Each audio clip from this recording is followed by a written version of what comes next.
Hey everybody, Derek here to bring another video for Z Nation Season 2. And what this video is going to be doing is giving my thoughts on Cassandra after the events of Zombie Baby Daddy. If you have not watched this episode, I suggest that you watch it and then come back to this video later, because otherwise you are going to hear some major spoilers in this video. So spoiler warning, if you do not want to be spoiled, do not watch the video. Okay, so if you're still here or if you've seen the episode, then obviously you know that Cassandra died in the last episode of Z Nation. And what this video is going to really be doing is, giving my thoughts on that and what I think it's going to mean for the future. So, it was very shocking overall to see Cassandra die in that episode. Z Nation's really been, going at it this season with the action, with the suspense, with twists. I mean, I thought maybe we might see another death in Season 2, but I didn't think it was going to be, 4 episodes after Mac died in Episode 2. I mean, it's just very surprising. And, in a sense, it's very sad, what happened to Cassandra. I think that a lot of us were kind of wondering, what was going to happen with her character. And, I would have liked to have seen her stick around a little longer, but, that's the way of Z Nation, You never know when your time is up. And really, Z Nation has shown that they are even more unpredictable than The Walking Dead. I mean, they're not afraid to kill off any character, and we're again reminded of just how unpredictable Z Nation really is. So, to give a little bit of a backstory on Cassandra, to see exactly, the progress of her character, we know that Cassandra met up with the group in Season 1, right in the premiere. She had been locked in a cage, which she said that she locked herself in there, which I'm willing to believe. I don't see any other reason for why that wouldn't be true. And the group saves her, and she is very distant, very guarded, doesn't really talk much. She travels along with the group, and eventually the group comes to learn that she was part of a group in Philadelphia that were cannibals, that were led by a cult leader named Tobias. And Cassandra had been subjected to unfortunate torture, and basically she was forced to lure men into a trailer where she would, have relations with them, and then the group would capture the person and use them for food. Now, Cassandra left that past behind and, really started over. We saw this was a new opportunity for Cassandra to do something good in this zombie apocalypse world. And, I think that when we saw her throughout the first season, we kind of saw her trying to fit in a little bit with the group, because she really hadn't had a lot of interaction with these individuals before. And I think that's why, 10,000 and Cassandra, in a sense, kind of connected in some way. While it wasn't necessarily explicit, we saw a couple of times where the two would interact, that moment when Cassandra put her hand on 10,000's leg during that, Z-NATO.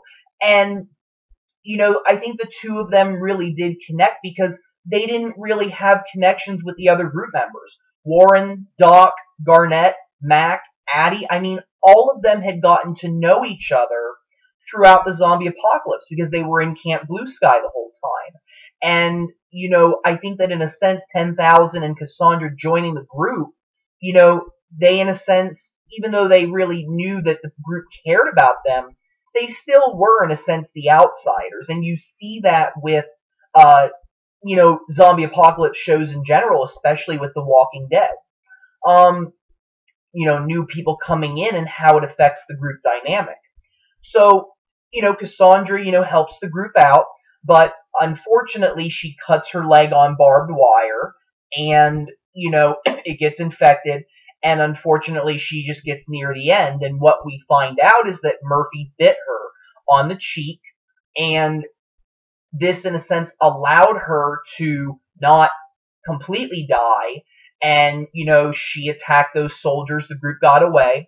And since then, she survived the nukes, went and found Murphy, and ever since then has really been, his personal assistant, his, I don't want to use the word slave. I don't like that word. I don't think that's how I would describe it. But there's been a big connection between the two of them. They, in a sense, were in it for each other.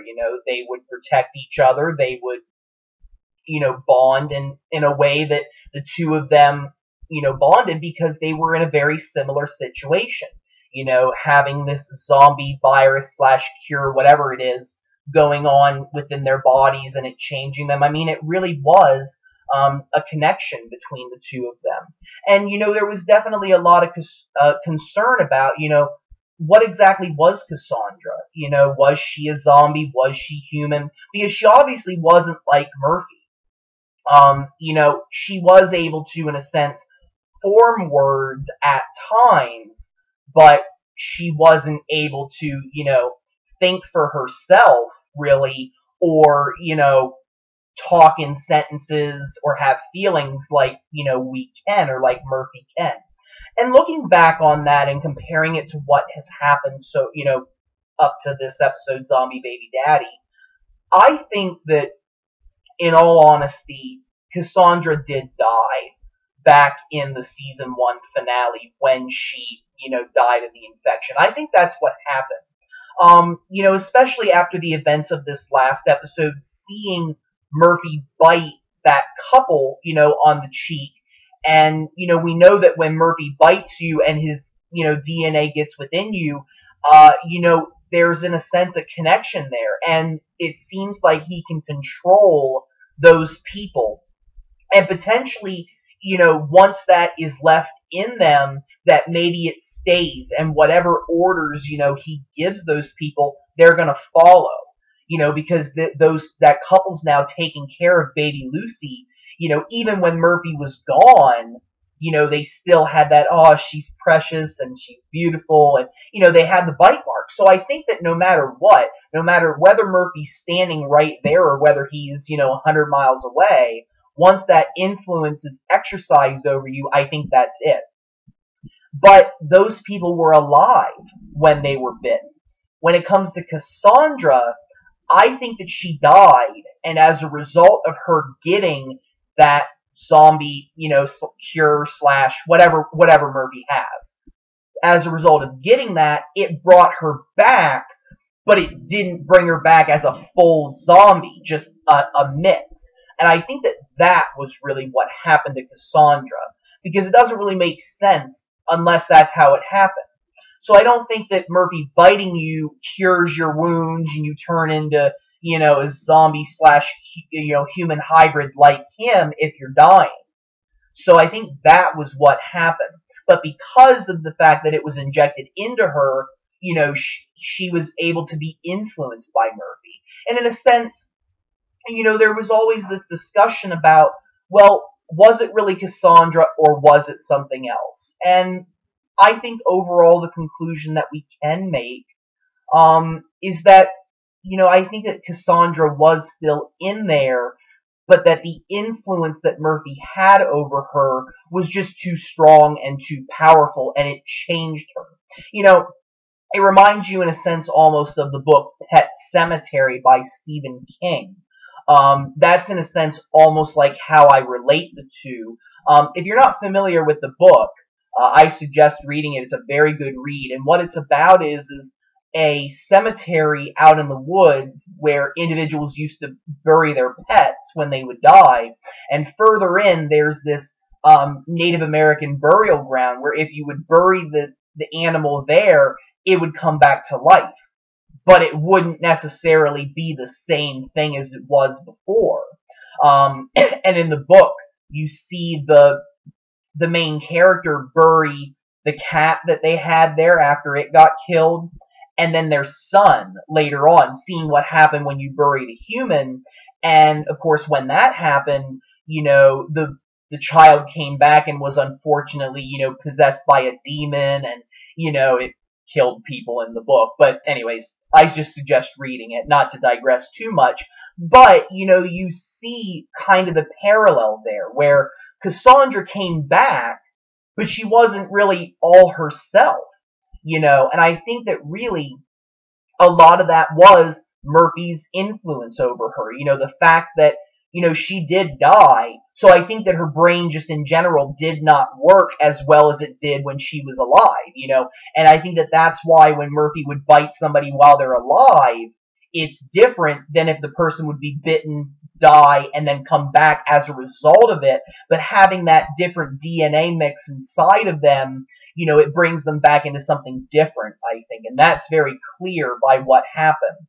And, you saw little hints along the way, of, maybe Cassandra was in there. I can't help but think about, the times when she would look at 10,000, after he, hugged her that first time in the premiere, that time when when 10,000 got, hit by that RPG that Scorpion fired, and, Cassandra's like looking and doesn't attack him, and there may have been a little bit of a recollection there, but, you also see her on Z-Weed, and I think that, what Z-Weed did to her was, in a sense, it relaxed the abilities of the zombie virus to, in a sense, take over. And I think that, that's the thing, is various different things can counteract, something.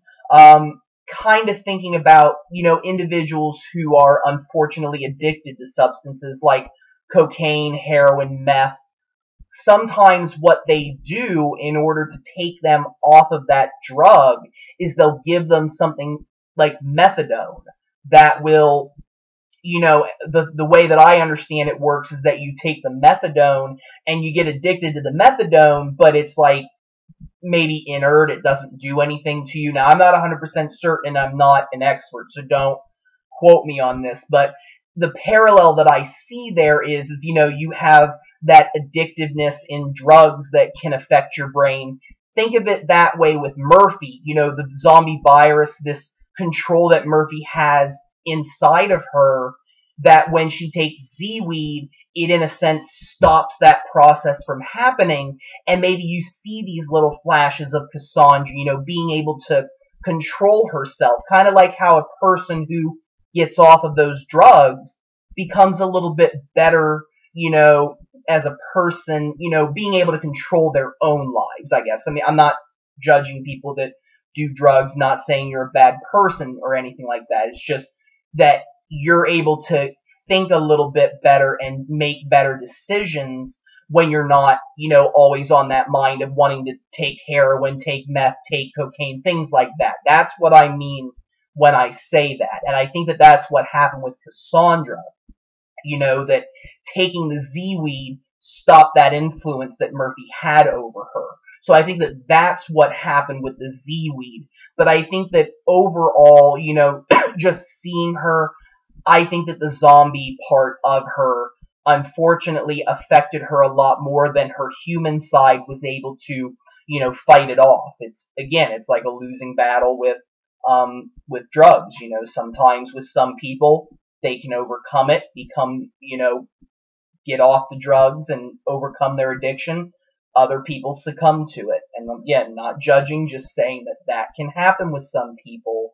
Part of it's your willpower, and part of it's just, your makeup as a person in general, your body. And I think that with Cassandra, I just think that when it comes to her dying and her brain not being as strong because she died and came back, I just think that it wasn't possible for her to fight off Murphy's influence over her. And I think that just what ended up happening along the way was, Murphy ended up just having complete control over her and letting that zombie side, come out. I mean, we saw, in that third episode, Zombie Road, when she, basically ate that guy, you saw her embracing that zombie side of her. And I think that it had too strong of an influence over her. And I think that when we finally get to Zombie Baby Daddy and see her, dying, I think that it really was at that point, with 10,000 seeing the way that she was, seeing those moments when she ate those people in Zombie Road, just hearing her talk and seeing, like that time when, she talked and said, nobody leaves, just seeing that demonic presence within her. I think that all these indications thrown together makes you realize it wasn't really Cassandra that was inside of her. It was unfortunately Murphy's influence, and it was too strong, it was too powerful, and it was going to get people hurt or killed. And I think that was a big problem with with the group. I think that realizing that they could not get through to her made them realize that maybe it is better for Cassandra to be mercied rather than have her living on. And I think that in a sense that's really maybe what would have been better for her, because a lot of us were wondering, will Cassandra get better? Will she be able to, regain her thoughts, become like Murphy? And it was clear that she wasn't. I think that we really accepted that this was the character that Cassandra was going to be. And once we came to that conclusion, I think that really I started feeling it was only a matter of time, but I didn't think it was going to happen that quick. And, maybe it is better for her. I'm going to miss the actress, Pasay Pao. I think she did a very good job in the role. I'm going to miss the character as well. I did enjoy the character. I enjoy all the characters. And it's very hard to see a character die on the show and, not have that presence there anymore. It's terrible. But when it comes to the character herself, is it really worse for her, to be put down rather than have Murphy continue to exercise his control? And I think that that was also something that really upset 10,000 and the rest of the group, is that Murphy would just use Cassandra for whatever he wanted, and in a sense, controlling her to do tedious little tasks that, just it's inexcusable, in some ways. And, you can debate back and forth on that, but, Murphy may have seen it as, hey, she's alive, she's not dead, but is that really a way for somebody to live? As a zombie human hybrid that isn't able to think, isn't able to, do something with herself other than be controlled by you, is that a way for somebody to live? And that's definitely a big question that, everybody can have their own opinion on. But at this point, at that moment, 10,000 thought, no, she's too dangerous. Cassandra's not really there. And he flat out says it, that Cassandra is not there anymore.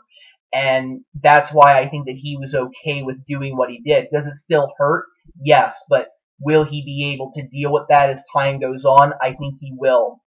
Because I think 10,000 has accepted the fact that Cassandra really wasn't there. It wasn't her. It was a zombie that was, in a sense, being controlled by Murphy. And I think that that's how he's going to think of it as time goes on. What will that bring for the future? Only time will tell, but those are my thoughts right now on Cassandra. Again, I want to thank everybody who watched the video and just give a shout out to Pasay Pao. You did an amazing job on the show. We're going to miss your character. We're going to miss your presence. I hope that she, has a very good career after this and that she does find some other role. So thank you for all that you did. And again, thank you everybody who's been watching my videos. Please feel free to subscribe. I do have more videos coming. If you have any suggestions for future videos, don't be afraid to suggest them. Have a nice evening, everybody. Thank you.